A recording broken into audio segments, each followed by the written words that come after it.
Hello everyone, welcome to my new video. Today I'm going to give a review on the new iQOO Z3 which got a lot of hype, and let's see what makes this phone so special in its price range. So let's start with this video. Myself Isham Fazil and you're watching Mr. Technical Boss.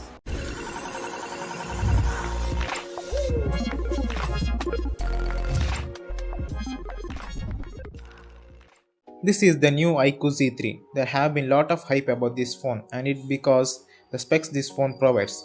The design of the phone does look good, but if you notice, it's not a glass back finish. It's just a plastic back with plastic frame. I think they should have given a glass back or matte finish, which would justify for this price and this comes. It's not a heavy phone, it weighs only 185 grams, but for the price range we do expect to have a glass back finish. But this could be ignored. But from the front, it comes with teardrop notch design and slightly bigger chin. It does make you feel like it costs only 10k. And there are some screen bleeding near the notch, which is not good. Because you are paying 20k for a phone which has more problems, and the phone does not come with stereo speakers. This phone comes with the latest Snapdragon 768G processor in this price range, which is a big thumbs up because the performance is really good. It's not as the level of the Snapdragon which we get in Poco X3 Pro, but it is better than other processors which we get in this price range like Snapdragon 750G and Dimensity 800U.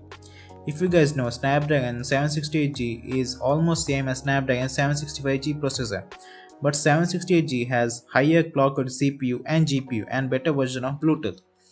But both are same chipset with different name. The processor is really good for the price range, and it also performs really good.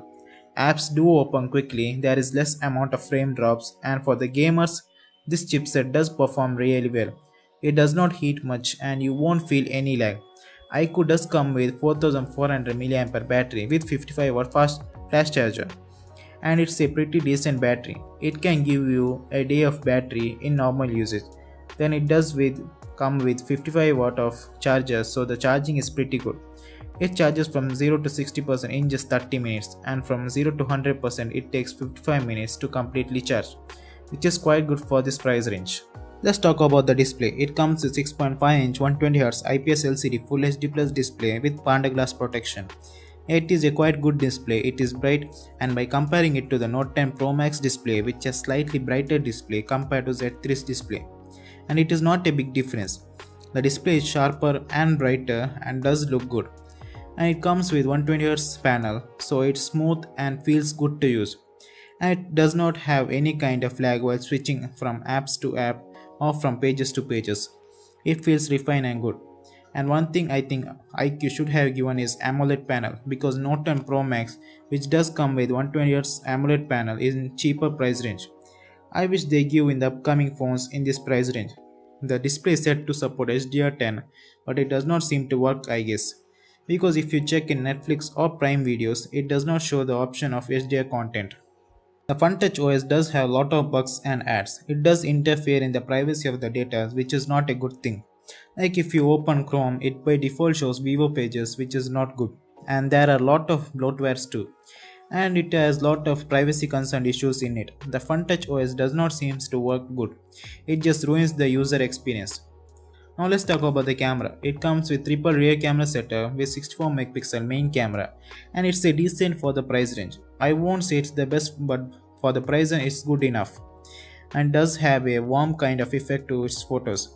Here are some shots. Do let me know in the comment section what you guys think about this camera, and if you are enjoying this video, a subscribe to the channel would be appreciated.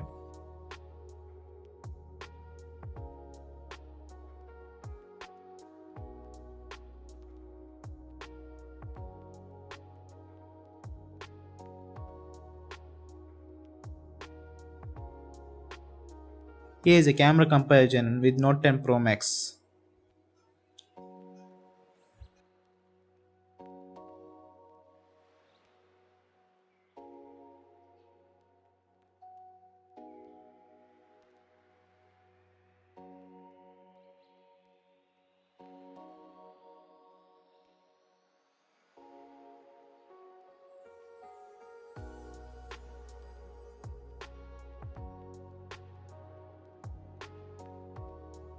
In conclusion, I would say iQOO Z3 have lot of comparison for the price range.